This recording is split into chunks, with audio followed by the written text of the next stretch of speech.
Sore itu, desa Kalapateja seolah menutup diri dari dunia luar. Rumah-rumah berdinding kayu berdiri rapat, jendela tertutup kain lusul, dan suara jangkrik terdengar terlalu nyaring untuk ukuran sore hari. Sari, gadis berusia 20-an dengan ransel besar di punggung, menatap papan kayu bertuliskan, "Desa Kalapateja dilarang masuk setelah maghrib." Ia menarik napas panjang. Larangan seperti ini selalu punya alasan, gumamnya sambil menghidupkan kamera saku di tangannya. Di sebelahnya, Arif, sahabat sekaligus juru kamera proyek dokumenternya, mengangkat alis. "Atau cuma cara orang kampung buat nakut-nakutin pendatang," ujarnya sambil tersenyum. Ia tak tahu, senyumnya itu akan menjadi yang terakhir di depan kamera. Mereka berdua datang dari universitas di kota besar, meneliti cerita rakyat tentang tangisan bayi di kuburan tua legenda yang disebut warga setempat sebagai rahim iblis. Menurut catatan lama yang ditemukan Sari, suara tangisan itu selalu terdengar pada malam Jumat Kliwon dari makam tanpa nama di tengah pemukiman. Mereka diterima oleh seorang wanita tua berkerudung abu-abu, Bidan Rahma. Tangannya bergetar ketika menyajikan teh. "Kalian harus pulang sebelum maghrib. Kuburan itu bukan tempat yang kalian sangka," katanya lirih. Sari menatapnya tajam. "Bu Rahmat, saya tidak mencari masalah. Saya hanya ingin tahu asal-usul cerita itu." Wanita tua itu menggeleng perlahan. "Cerita itu bukan dongeng, nak, itu peringatan." Malam turun cepat. Lampu minyak bergoyang oleh angin yang datang dari arah hutan. Sari dan Arif menyalakan perekam suara. Suara jangkrik terhenti tiba-tiba hening, terlalu hening. Dari kejauhan, terdengar suara lirih, tangisan bayi. Sari menatap Arif, mereka berdua membeku. Tangisan itu datang dari arah kuburan tua di tengah desa. "Rekamlah," bisik Sari. Arif melangkah mendekat, kamera menyorot makam yang dikelilingi rumput liar. Batu nisannya retak, tak ada nama, hanya ukiran samar, tahun 1974. Tangisan itu berubah, bukan lagi tangisan bayi, tapi seperti suara perempuan menangis tertahan. Lalu, dari speaker kamera terdengar bisikan, "Dia belum sempat lahir." Sari terperanjat. Arif menoleh cepat, tapi di belakangnya tak ada siapa-siapa. Saat mereka memutar rekaman itu kembali di rumah Bu Rahma, suara itu terdengar lebih jelas, kini disertai detak, seperti jantung yang berdenyut dari dalam tanah. Bu Rahma menutup mulutnya dengan tangan, wajahnya pucat pasi. "Ya Tuhan," bisiknya, "kalian sudah membangunkannya." Rekaman dari kamera Arif terus ia putar berulang-ulang di laptop tuanya. Suara itu tetap sama, tangisan bayi, diikuti bisikan yang menembus telinga. "Dia belum sempat lahir." Sari mencoba berpikir logis. Mungkin suara itu hanya gangguan frekuensi atau gema. Tapi setiap kali diputar, detak seperti jantung terdengar makin jelas. Detak itu berdenyut seirama dengan detak jantungnya sendiri. Pagi menjelang, Arif belum kembali sejak malam. Ia terakhir terlihat berjalan ke arah kuburan untuk merekam lebih dekat. Kamera genggamnya ditemukan di pinggir tanah becek, lensa retak, dan ada bekas tangan kecil seperti jari bayi menempel di permukaannya. Warga desa mulai gelisah. Beberapa menutup rumah dengan papan kayu, seolah ada wabah yang akan datang. Kepala desa, Pak Wiro, datang menemui Sari di rumah Bu Rahma. Wajahnya muram, suaranya pelan namun tegas. "Nak, penelitianmu hentikan saja. Desa ini sudah menanggung dosa yang terlalu lama dikubur." Sari tak mengindahkan. Ia merasa kehilangan Arif bukan karena kesalahan biasa. "Saya tidak akan berhenti sampai tahu kebenarannya." Pak Wiro menatapnya lama. "Kalau begitu, dengarkan satu hal. Jangan pernah gali tanah di sekitar makam itu. Sekali kau buka, kau akan menyesal seumur hidup." Sore hari, Sari mendatangi kuburan lagi. Langit gelap. Awan menebal seperti sedang menahan hujan. Ia memegang perekam suara. "Nama saya Sari. Saya tidak ingin mengganggu. Saya hanya ingin tahu, siapa yang menangis tadi malam?" Tak ada jawaban. Tapi angin berhenti berembus. Daun-daun kering di sekitar kubur seolah menempel di tanah, diam. Lalu suara kecil terdengar dari bawah tanah. "Ibu." Sari terlonjak. Suara itu jelas sekali. Bukan tangisan, bukan bisikan, tapi panggilan. Tanah di depan batu nisan bergoyang perlahan, seperti sesuatu di bawah sana bergerak. Sari mundur, namun matanya tak bisa berpaling. Dari celah tanah, muncul sesuatu yang basah seperti potongan kain berdarah. Ia menjerit dan berlari kembali ke rumah Bu Rahma. Wanita tua itu menunggunya, seolah sudah tahu apa yang terjadi. "Sekarang kau mengerti," katanya pelan. "Mengapa aku melarang siapapun mendekat ke sana?" Sari gemetar, menatapnya dengan mata penuh tanya. Apa yang sebenarnya dikubur di sana? Bidan Rahmah menarik napas panjang, lalu menatap keluar jendela, ke arah kuburan yang kini tertutup kabut pekat. "Bukan mayat, nak," katanya lirih. "Yang dikubur di sana adalah rahim iblis itu sendiri." Kabut makin tebal. Dari kejauhan, tangisan bayi kembali terdengar, kali ini lebih keras, lebih dekat. Dan Sari mulai menyadari, setiap kali tangisan itu muncul, tanah di sekitar makam itu semakin retak. Sari duduk di ruang tengah rumah Bu Rahmah, menatap api kecil di perapian. Suaranya bergetar ketika berkata, "Bu, apa maksud ibu dengan rahim iblis? Kenapa ibu bilang yang dikubur di sana bukan mayat?" Bu Rahmah menatap kosong, wajahnya seperti menanggung 1000 dosa. "Dulu waktu aku masih muda, aku pernah membantu persalinan seorang perempuan. Namanya Dewi, suaminya perantau, tak pernah pulang. Tapi perempuan itu hamil, tanpa pernah bersentuhan dengan siapapun." Sari menelan ludah, jantungnya berdetak cepat. Malam itu badai besar, petir menyambar, dan Dewi menjerit kesakitan. "Aku sudah berusaha, tapi bayi itu bukan manusia." Nat matanya terbuka sebelum lahir, tubuhnya seperti masih mencari bentuk. Bu Rahmah menunduk, air mata mengalir di pipinya yang keriput. Penduduk marah, mereka bilang Dewi berhubungan dengan makhluk gaib. Bayi itu diambil paksa, dikubur hidup-hidup di tengah desa agar kutukannya tidak menyebar. Tapi Dewi, dia tak berhenti menjerit, minta anaknya dikembalikan. Sari terdiam, tubuhnya gemetar. "Jadi, tangisan yang kudengar?" "Ya," potong Bu Rahmah lirih.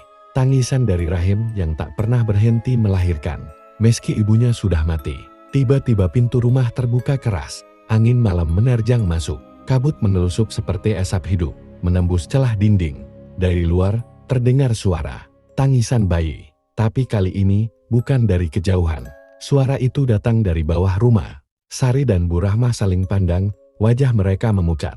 Lantai kayu bergetar lembut, seolah ada sesuatu yang merangkak di bawahnya. Bu Rahmah berlari mengambil lentera, menyorot ke arah lubang kecil di dekat dinding.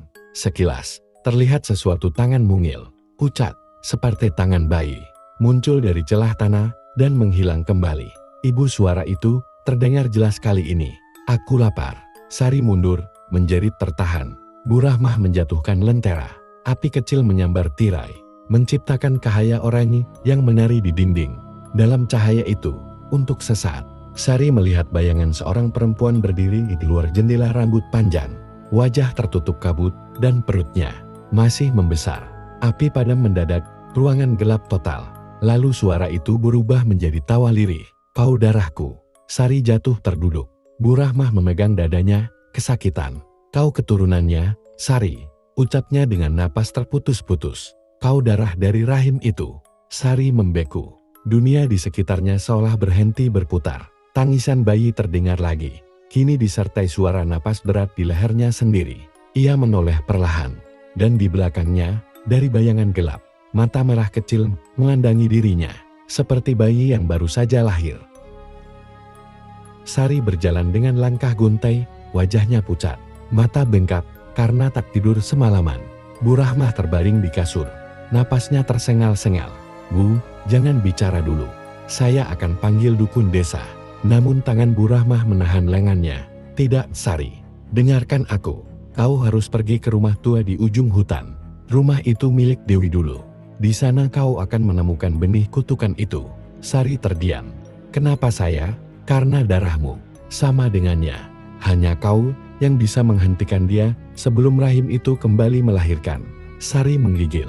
Ia tak berani menatap mata Bu Rahmah, karena di sana terlihat ketakutan yang tulus. "Pergilah sebelum matahari terbenam. Setelah itu, dia akan datang menjemputmu." Langit sore terasa berat. Sari menapaki jalan setapak menuju hutan Kalapateja, melewati pepohonan yang membungkuk seperti tubuh orang tua yang menunduk ketakutan. Udara lembab, tanah becek, dan kabut mulai turun sebelum senja. Di kejauhan, terlihat rumah tua berdiri miring kayu laput, jendela pecah, dan pintu menggantung seperti mulut yang menganga. Setiap langkah terasa menjeratnya lebih dalam.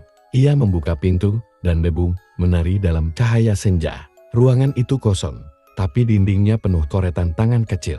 Seolah bayi mencoba keluar dari dalam tembok. Sari menyalakan senter kecil. Cahaya menyorot pada meja persalinan tua di tengah ruangan. Kayu penuh bekas darah hitam kering. Tali pusar tergantung seperti benang membusuk. Di lantai, ada ayunan bayi yang berayun pelan. Padahal udara di dalam rumah begitu mati. Ibu, suara lirih itu terdengar. "Aku masih di sini." Sari membeku. Ia menyerotkan senter ke arah suara itu dan di pojok ruangan. Di bawah meja, terduduk sosok kecil. Tubuhnya basah, kulitnya pucat keabu-abuan. Matanya merah seperti bara kecil. Sari ingin berlari, tapi langkahnya terpaku. "Kau anak itu." Makhluk itu tersenyum senyum aneh, seperti bayi meniru wajah manusia. "Aku bukan anak siapapun. Aku adalah yang dilahirkan, tapi tak pernah diterima." Ia merangkak perlahan mendekat. Suaranya bergetar lembut, menyerupai suara bayi menangis dan perempuan mengeluh bersamaan. "Kau darahku." Rahim itu belum selesai. "Kau akan melanjutkannya." Sari mundur, terhuyung. Senter jatuh, dan rumah tua itu seketika dipenuhi bisikan dari dinding-dinding yang retak. "Lahirkan aku, lahirkan aku." Sari menutup telinganya, berteriak. Tapi bisikan itu berubah menjadi tawa anak kecil, menggema di seluruh ruangan. Di antara retakan lantai, muncul tangan-tangan kecil. Ratusan, mencoba meraih perut Sari. Sari menjerit keras, menendang meja, lalu berlari keluar rumah. Di belakangnya, suara bayi itu memanggil lirih, "Ibu, jangan tinggalkan aku lagi." Kabut menelan seluruh pandangannya, dan rumah itu menghilang seolah tak pernah ada. Sari terbangun di tanah becek, tubuhnya gemetar. Namun ketika ia menunduk, bajunya basah bukan oleh air hujan, tapi darah yang menetes dari perutnya sendiri.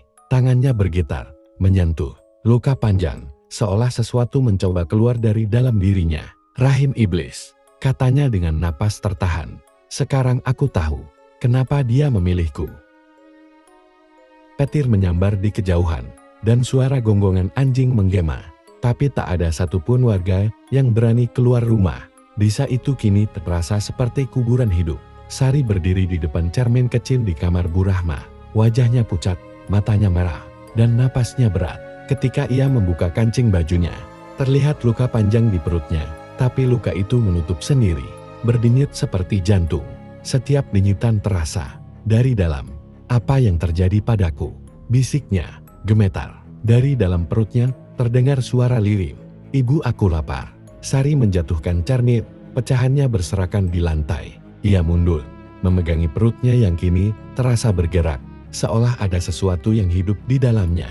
Tubuhnya panas, keringat dingin menetes. Di luar kamar, Bu Rahmah berdoa dengan suara gemetar, membaca ayat-ayat yang nyaris tenggelam oleh hujan di luar. "Sari, dengarkan aku. Itu bukan anakmu. Itu darah yang dipanggil dari rahim yang terkutuk." Tapi Sari tak bisa mendengar. Kepalanya berputar. Suaranya bercampur bisikan yang datang dari dalam pikirannya sendiri. "Mereka semua membunuhku, Bu. Sekarang waktunya aku kembali." Tiba-tiba, pintu rumah bergetar keras. Doj. Seperti ada yang menghantam dari luar. Bu Rahmah menjerit, "Dia datang."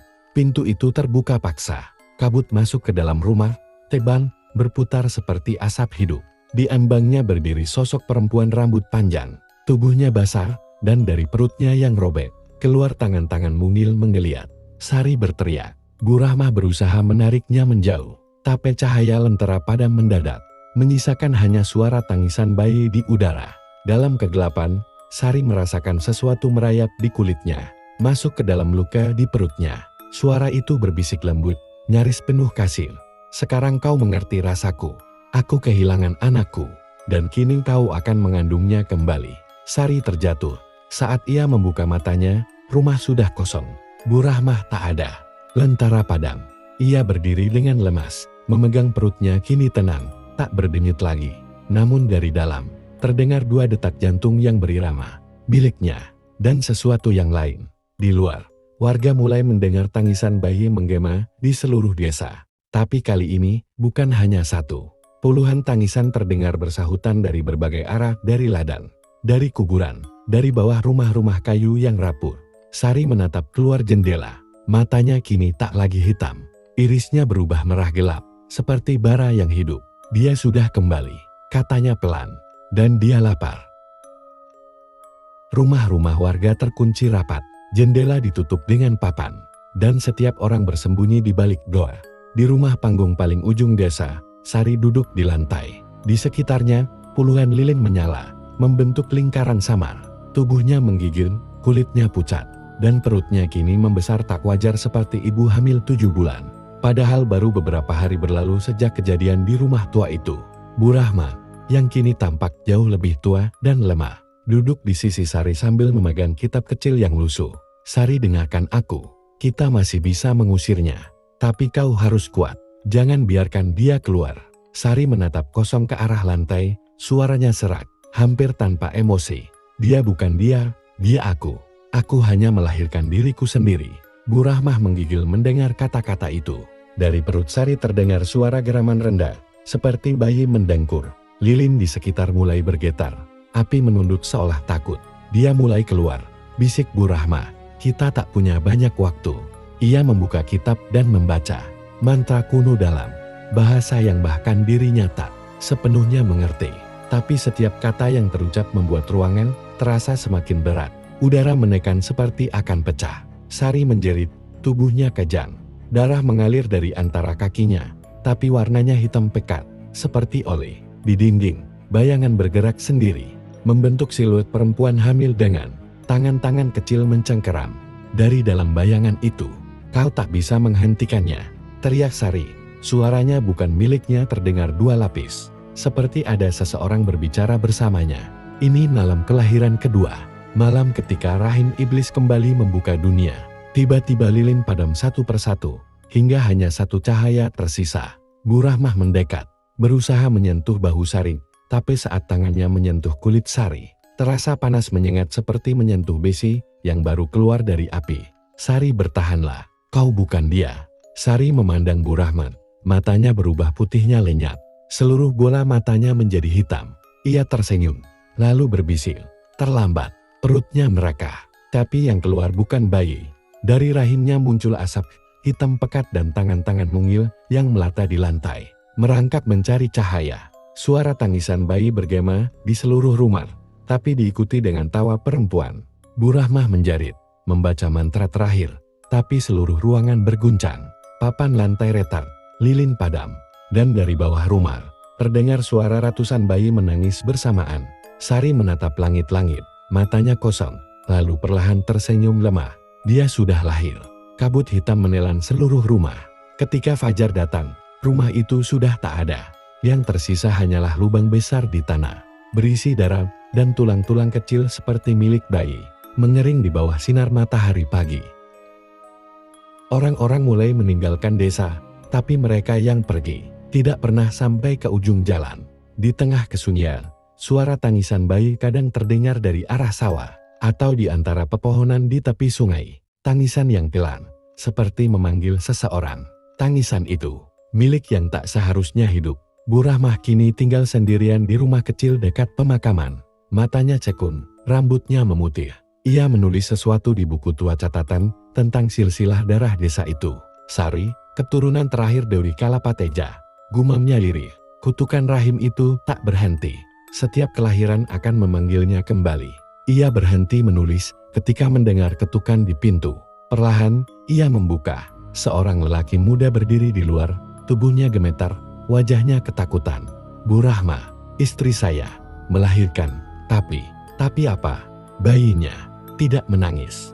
Dia cuma menatap kami, Bu. Matanya merah. Wajah Bu Rahmah langsung memucat. Di mana mereka? Di rumah Pak Darmo. Rumah Pak Darmo dipenuhi orang.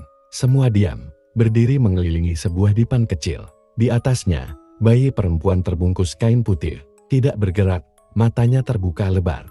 Bu Rahmah mendekat, memeriksa, dan ketika jemarinya menyentuh kulit bayi itu, terasa dingin seperti es. Namun seketika, bayi itu menoleh padanya. Tanpa suara, bibir kecilnya bergerak membentuk kata, "Ibu." Bu Rahmah tersentak mundur. Bayi itu mengeluarkan tawa kecil, tawa yang bukan milik anak kecil, tapi milik seorang perempuan dewasa. Lalu dari mulutnya menetes darah hitam. Orang-orang menjerit, sebagian kabur keluar rumah. Bayi itu menggeliat, lalu tiba-tiba duduk tegak sendiri. Di matanya memantul bayangan wajah Sari. Dia sudah lahir. Lagi, bisik Bu Rahma. Malamnya, suara gonggongan anjing menggema lagi. Di tengah sawah, warga menemukan 3 kuburan bayi terbuka. Tanahnya basah, tapi jasadnya hilang. Hanya ada jejak kaki kecil yang menuju ke hutan. Bu Rahmah tahu ia tak bisa menunggu lebih lama. Ia mengambil kitab tua peninggalan kakeknya. Kitab yang dulu digunakan untuk mengikat roh Dewi Kalapateja. Jika darahnya memanggil dari tanah, maka tanah harus disucikan dengan darah yang sama, katanya tegas. Ia pergi ke hutan dengan lentera di tangan. Namun di bawah sinar redup itu, tanah mulai berdenyut seperti jantung. Dan di antara kabut, samar-samar terlihat siluet perempuan berjalan tanpa kaki. Sari. Tubuhnya kini tak seperti manusia. Kulitnya pucat abu-abu, rambutnya menjuntai hingga tanah, dan di perutnya terlihat sesuatu terus bergerak dari dalam. Bu Rahma, suaranya menggema pelan. Kau tidak bisa menyucikan apa yang sudah lahir dari rahim iblis. Bu Rahmah menatapnya, menahan air mata. Aku akan mencoba, meski nyawaku taruhannya. Sari tersenyum tipis. Kau terlambat. Kalapateja sudah menjadi rahim baru, dan setiap tanah yang kau injak sudah mengandungnya. Tanah di bawah kaki Bu Rahmah bergetar. Dari celah tanah itu muncul tangan-tangan kecil, pucat, kotor, dan menggeliat keluar, seolah bayi-bayi tak terlihat berusaha lahir dari bumi. Bu Rahmah menjatuhkan lentera, api menyambar ilalang kering. Api berkobar di tengah hutan, dan dari balik kabut, suara tangisan bayi terdengar bersahutan, semakin keras, hingga menyatu menjadi jeritan panjang yang menembus langit malam. Ketika fajar tiba, hutan Kalapateja hangus. Tapi di tengah abu, orang-orang menemukan sesuatu, jejak kaki bayi, membentuk lingkaran di sekitar bekas tempat Bu Rahmah berdiri. Dan di tengah lingkaran itu, terdapat tulisan yang terbakar setengah. Rahim telah terbuka. Matahari hanya muncul beberapa menit sebelum tertelan kabut tebal. Orang-orang berjalan dengan wajah kosong, kulit pucat, dan mata cekung. Mereka masih hidup, tapi juga tidak sepenuhnya manusia. Suara tangisan bayi kini menjadi musik sehari-hari. Terkadang terdengar dari sumur tua, terkadang dari bawah lantai rumah, bahkan dari dalam perut para perempuan yang tidak sedang hamil. Malam itu, seorang pemuda bernama Darto, satu-satunya orang luar yang tersesat ke Kalapateja, mencoba mencari tempat berteduh. Ia menemukan papan penanda di pinggir jalan. Selamat datang di desa Kalapateja. Namun tulisan itu kini tampak aneh. Cat hitamnya masih basah, dan di bawahnya ada jejak tangan kecil seperti dicap oleh bayi. Ketika ia melangkah masuk ke desa, tanah di bawah kakinya terasa hangat. Rumah-rumah berdiri, tapi jendela dan pintunya bernafas perlahan. Papan kayunya naik turun seperti dada makhluk hidup. Astaga, gumam Darto, menatap sekeliling. Tiba-tiba, dari rumah di sebelah kanan, terdengar suara perempuan menyanyi. Suaranya lembut dan menenangkan, tapi melodi itu terasa tidak manusiawi. Darto mendekat, mengintip dari celah jendela. Di dalam, seorang perempuan duduk di kursi goyang, memeluk sesuatu dalam pelukannya. Ketika cahaya lilin menyorot wajahnya, Darto menahan napas. Itu Sari. Rambutnya panjang menutupi dada, kulitnya keputihan seperti lilin. Dan dalam pelukannya, bukan bayi, melainkan potongan tanah merah yang berdenyut seperti jantung. Kau datang juga, katanya pelan, menatap langsung ke arah Darto meski seharusnya ia tak bisa melihat. Kalapateja membutuhkan darah baru. Darto mundur, panik, berlari keluar rumah. Namun di luar, seluruh desa berubah. Jalan yang tadi ia lalui kini penuh lumpur merah. Dinding rumah memanjang, bergabung satu sama lain, membentuk lorong seperti usus besar makhluk raksasa. Setiap langkahnya memunculkan suara detak jantung dari tanah. Di kejauhan, ia melihat warga desa berjalan bersamaan, wajah mereka datar. Mata mereka hitam, mulut mereka bergetar tanpa suara. Namun dari perut setiap orang, terdengar tangisan bayi yang berbeda-beda nada. Apa yang kalian lakukan? Darto berteriak, suaranya bergema. Salah satu warga berhenti, menoleh. Suara retakan tulang terdengar saat kepalanya berputar perlahan, berlebihan. Kami tidak tidur, katanya datar. Kami menjaga rahimnya. Tiba-tiba tanah di bawah Darto bergetar. Dari celah-celah lumpur muncul tangan-tangan kecil yang menggeliat dan menarik kakinya ke bawah. Ia berteriak, mencoba melepaskan diri. Tapi lumpur itu semakin hidup, menelan tubuhnya hingga ke pinggang. Sari muncul di ujung jalan, Langkahnya tenang. Sekarang kau tahu, desa ini hidup. Setiap rumah adalah rahim. Setiap tanah adalah tubuhnya. Ia mengulurkan tangan, dan dari langit, kabut turun berbentuk pusaran. Suara bayi menangis menggema dari segala arah, lalu berubah menjadi tawa nyaring. Darto menjerit terakhir kalinya, sebelum tanah menelan seluruh tubuhnya. Di tempatnya berdiri, tanah itu menggembung seperti seorang perempuan hamil. Sari menatapnya, dengan senyum dingin. Selamat datang di Kalapateja. Kau akan lahir kembali bersama kami. Keesokan paginya, desa itu tampak tenang. Tidak ada kabut, tidak ada jeritan. Hanya ada satu tambahan rumah baru di pinggir jalan. Seolah memang sudah ada di sana sejak lama. Di pintunya, terpahat tulisan samar, Rumah Darto. Dan dari dalam, samar terdengar suara tangisan bayi, yang perlahan berubah menjadi tawa Sari. Kabupaten Tirtajaya, 20 km dari Kalapateja. Sebuah laporan masuk ke kantor polisi. Desa Kalapateja hilang dari peta. Petugas yang dikirim untuk memeriksa tidak pernah kembali. Siang itu, Raka, seorang jurnalis muda dari Jakarta, tiba di wilayah perbatasan. Ia mendengar desas-desus tentang desa misterius yang penduduknya lenyap begitu saja. Tapi begitu ia sampai di tepi hutan Kalapateja, kompasnya berputar gila, sinyal ponselnya hilang, dan udara di sekitarnya terasa tebal. Seolah aku melangkah ke dalam tubuh makhluk, katanya pelan sambil merekam dengan kameranya. Hutan di sekitarnya sunyi total, tak ada suara burung, tak ada angin. Namun daun-daun di atas kepalanya bergetar sendiri, seolah bernafas. Raka terus berjalan, mengikuti jalan tanah yang mulai basah dan berwarna merah gelap. Setiap langkah menimbulkan suara pluk-pluk lembek, seperti melangkah di atas daging basah. Setelah 1 jam berjalan, ia melihat tanda kehidupan. Papan kayu bertuliskan, Kalapateja yang patah di tengah. Namun di baliknya, tidak ada desa yang ada hanyalah hamparan kabut tebal. Ketika ia melangkah lebih dalam, kabut itu membuka jalan sendiri, menyingkap pemandangan yang membuatnya terpaku. Desa Kalapateja masih ada tapi berbeda. Rumah-rumah tampak menyatu satu sama lain seperti jaringan urat. Atap-atapnya berdenyut pelang, dan dindingnya terasa seperti kulit hidup. Setiap kali angin bertiup, terdengar desahan lembut dari arah tanah. Ini bukan desa, bisik Raka. Ini tubuh. Ia mendekati sebuah rumah dan menempelkan telinganya pada dinding. Dari dalam, terdengar detak jantung.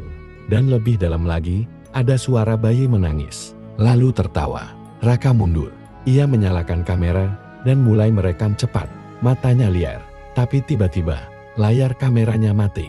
Ia menurunkan kamera dan melihat bayangan di belakangnya. Sari berdiri di sana. Rambutnya panjang hingga menyentuh tanah. Matanya merah menyala, dan di sekelilingnya, tanah tampak berdenyut setiap kali ia bernafas. Kau dari luar, katanya pelan. Dunia selalu ingin tahu, tapi tak pernah siap melahirkan kebenaran. Raka menelan ludah, suaranya gemetar. Apa yang kau lakukan pada desa ini? Sari tersenyum lembut senyum seorang ibu. Aku tidak melakukan apapun. Aku hanya menyatukan mereka. Dulu mereka terpisah, penuh dosa dan dendam. Sekarang, mereka satu tubuh. Kalapateja adalah rahim yang baru. Dan kau, Raka, akan jadi bagian darinya. Tanah di sekitar mereka mulai bergerak, naik turun seperti dada yang bernafas. Raka berlari, tapi jalan yang ia lalui berubah menjadi jaringan urat dan darah. Dari balik tanah, muncul tangan-tangan bayi menggenggam kakinya. Ia berteriak, mencoba memukul, tapi tangan-tangan itu terus menarik. Sari mendekat, suaranya lembut seperti doa. Jangan takut, rahim tidak menolak anaknya. Raka jatuh, pandangan matanya kabur. Ketika ia mencoba bangkit, ia melihat kulit tanah di bawahnya, mempunyai matanya sendiri. Mata itu menatapnya dari segala arah, menutup dan membuka perlahan. Kemudian, seluruh desa bergetar, rumah-rumah berdenyut, serentak. Dari puncak pohon sampai ke dasar tanah, terdengar suara yang sama detak jantung besar, seperti makhluk raksasa yang sedang bangun dari tidur panjangnya. Sekarang kau tahu, kata Sari pelan. Kalapateja sudah menjadi rahim bagi dunia baru. Semua darah kini menyatu dalam satu tubuh. Pagi berikutnya, helikopter tim pencari mendeteksi sesuatu di lokasi desa. Namun ketika mereka memandang ke bawah, yang mereka lihat hanyalah hamparan tanah merah luas, berdenyut pelan seperti jantung hidup. Di tengahnya, berdiri satu sosok perempuan dengan rambut panjang berkibar tertiup angin. Sari menatap ke langit dan tersenyum. Rahim sudah terbuka. Dunia akan dilahirkan kembali. 3 hari setelah laporan terakhir dari tim penyelamat, wilayah sekitar Kalapateja resmi ditutup. Tidak ada lagi yang diizinkan masuk. Namun setiap malam, penduduk dari desa sekitar mengaku mendengar tangisan bayi dari arah langit panjang, menggema dan seolah datang dari ribuan suara. Langit di atas Kalapateja berubah warna, merah darah di pagi hari, dan kehitaman di malam tanpa bulan. Bau besi dan bunga bangkai bercampur di udara. Burung-burung tidak lagi terbang melewati area itu. Hewan-hewan mati mendadak begitu melintasi batasnya.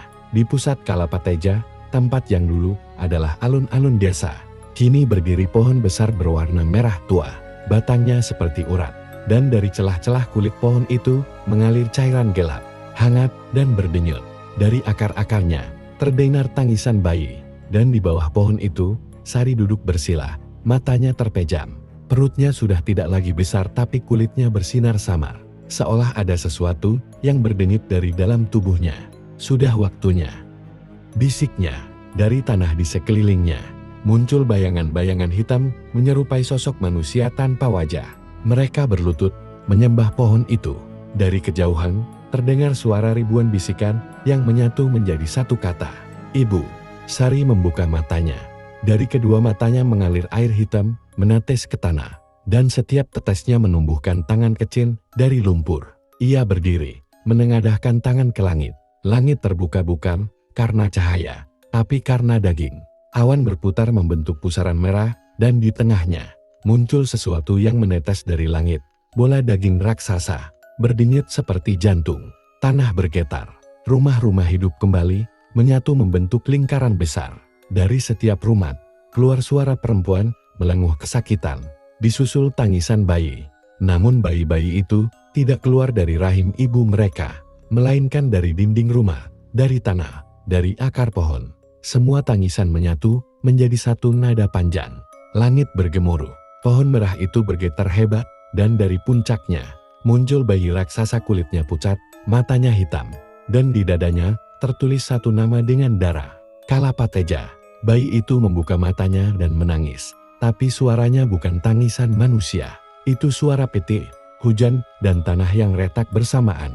Gelombang kejutnya membuat gunung di utara runtuh sebagian. Sari tersenyum, menatap makhluk itu dengan air mata. "Anakku, anak dari dunia baru." Bayangan-bayangan tanpa wajah berlutut, sujud dalam kekaguman dan ketakutan. Namun, sesuatu yang tak diinginkan mulai terjadi. Tanah di sekitarnya bergetar liar, dan pohon merah itu mulai layu cepat. Sari menoleh, kebingungan. Dari kejauhan, terdengar suara Bu Rahma. Suaranya lemah, namun tegas. "Sari, kau pikir dunia ini bisa menampung iblis lahiranmu? Kau salah. Dunia ini akan menolaknya dan menelan segalanya." Sari menatap ke arah sumber suara. Di antara kabut, Bu Rahma berjalan pelan, membawa kitab tua yang menyala dengan cahaya putih. Ia membuka halaman terakhir dan membaca keras-keras mantra pemutus darah. "Yang lahir dari rahim iblis, kembalilah ke rahim asalmu. Yang hidup tanpa cahaya, padamkan dirimu bersama malam." Langit bergetar. Bayi raksasa itu menjerit keras. Suaranya mengguncang seluruh tanah. Tubuhnya mulai retak, dan dari celah retakan itu keluar cahaya putih menyilaukan. Sari menjerit, berusaha menghentikannya. "Tidak, kau membunuh anakku." Bu Rahmah menatapnya dengan air mata, tapi suaranya tetap lantang. "Dia bukan anakmu, Sari, dia kematian kita semua." Cahaya itu semakin terang, membakar segalanya. Bayangan-bayangan lenyap, pohon merah terbakar dari dalam. Sari berlari ke arah bayinya yang runtuh, memeluknya erat-erat. "Aku hanya ingin jadi ibu," bisiknya sebelum seluruh tubuhnya diselimuti cahaya putih. Ketika cahaya padam, Kalapateja hilang. Tidak ada desa, tidak ada hutan, hanya tanah datar, hitam, dan tenang. Namun di tengah-tengahnya, tumbuh satu bunga merah kecil berdenyut lembut seperti jantung. Dan ketika angin lewat, bunga itu berbisik sangat pelan, "Ibu." 20 tahun kemudian, desa Kalapateja sudah tidak ada dalam peta. Tanahnya kini menjadi lahan kosong yang rencananya akan dijadikan proyek perumahan modern, Tirtajaya Residensi. Bagi kebanyakan orang, itu hanyalah tanah mati. Namun bagi orang-orang tua di sekitar situ, Kalapateja bukan sekadar hilang, ia menunggu. Pagi itu, seorang arsitek muda bernama Alia Santoso tiba di lokasi proyek. Ia baru ditugaskan oleh perusahaan untuk memimpin tahap pembangunan tahap pertama. Di dalam file yang diterimanya, tidak ada catatan tentang sejarah tanah itu, hanya laporan singkat. Wilayah ini tidak memiliki catatan penduduk selama 30 tahun terakhir. Tanahnya subur sekali, kata Alia sambil berjongkok menyentuh tanah yang gelap dan lembab. Aneh, padahal seharusnya kosong selama puluhan tahun. Mandor di sampingnya, Pak Roni, mengangguk ragu. Biak bu, tapi orang sini bilang, tanah ini gak mati. Katanya masih bernafas. Alia tertawa kecil. Tanah memang hidup, Pak. Kalau enggak mungkin kita bisa bercocok tanam. Tapi saat tangannya menyentuh tanah itu, lebih lama. Ia merasakan sesuatu berdenyut pelan. Seolah nadi halus, mengalir di bawah jari-jarinya. Malam harinya, di barak pekerja, beberapa tukang mengaku mendengar suara bayi menangis. Suaranya datang dari arah bukit kecil di tengah area proyek. Mereka mengira itu hanya ilusi sampai keesokan paginya.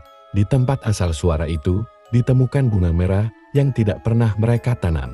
Kelopaknya lembut seperti kulit manusia, dan di tengahnya ada tetesan cairan gelap seperti darah. Pak Roni melapor pada Alia. Bu, mungkin kita harus panggil orang pintar. Ini tanahnya aneh. Alia menolak. Kita bekerja dengan sains, bukan tahayul. Kalau bunga tumbuh, berarti ada bibit. Sesederhana itu. Namun malam berikutnya, Alia bermimpi.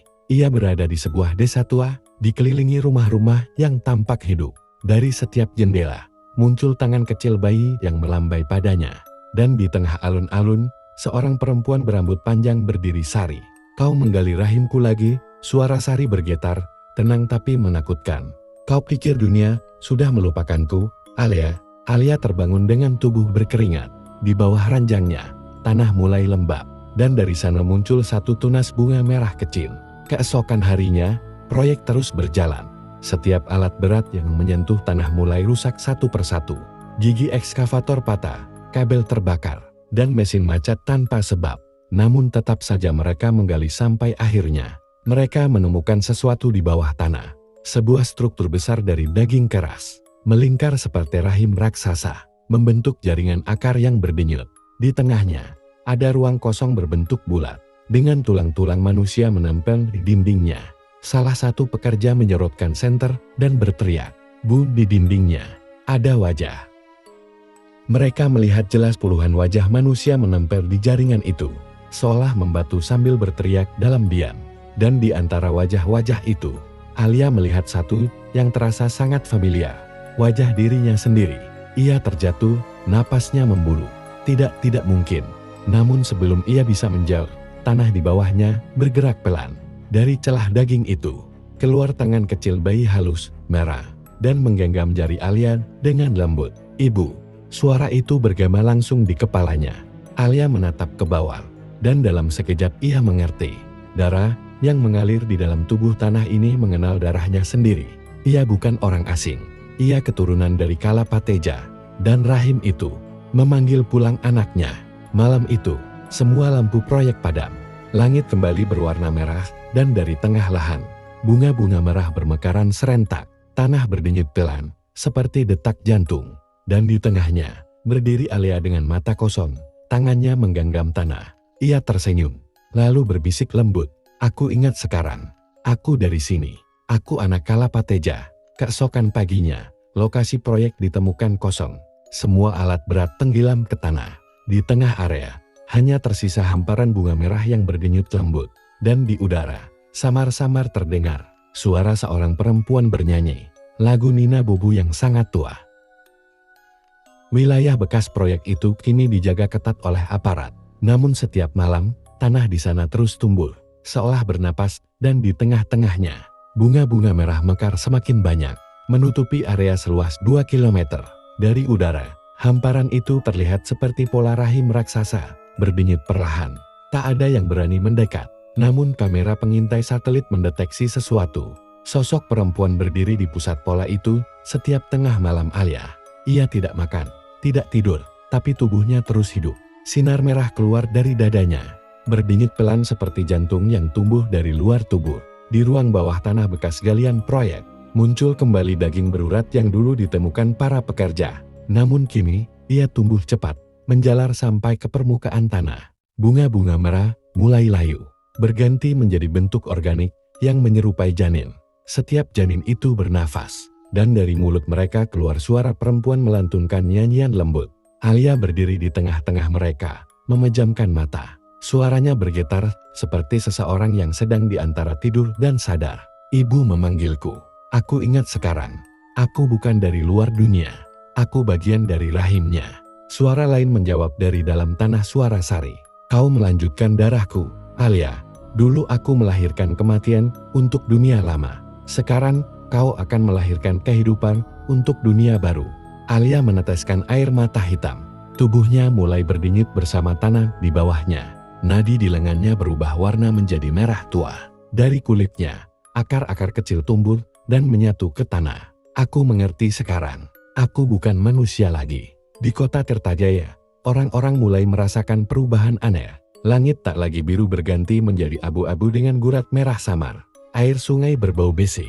Dan di malam hari, setiap perempuan hamil mengaku mendengar suara dari dalam rahimnya. Kau tak sendiri. Bayi-bayi lahir dengan tanda merah di dada, berbentuk seperti bunga kalapateja. Rumah sakit kewalahan. Orang-orang mulai panik. Namun siapapun yang mencoba meninggalkan wilayah itu, tersesat berputar-putar dan kembali ke tempat semula. Seolah dunia luar tidak lagi ada. Di pusat bekas desa Kalapateja, tanah retak perlahan. Dari retakan itu, keluar cahaya merah terang, membentuk pusaran besar. Alia berdiri di tepinya, kini sepenuhnya berubah, rambutnya panjang dan gelap. Matanya hitam polos, kulitnya memantulkan cahaya merah dari dalam tubuhnya. Dari langit, turun hujan darah halus yang mengalir seperti embun. Bunga-bunga merah di sekitarnya mekar serentak, membentuk pola spiral seperti DNA. Dan dari tengah cahaya itu, muncul bayi raksasa kedua. Tapi kali ini, tidak menangis, ia tersenyum. Ini bukan anak iblis, kata Alia dengan tenang. Ini anak dunia baru, daging dan tanah yang berdamai. Dari kejauhan, suara Bu Rahma terdengar samar, seperti gema masa lalu. Sari gagal.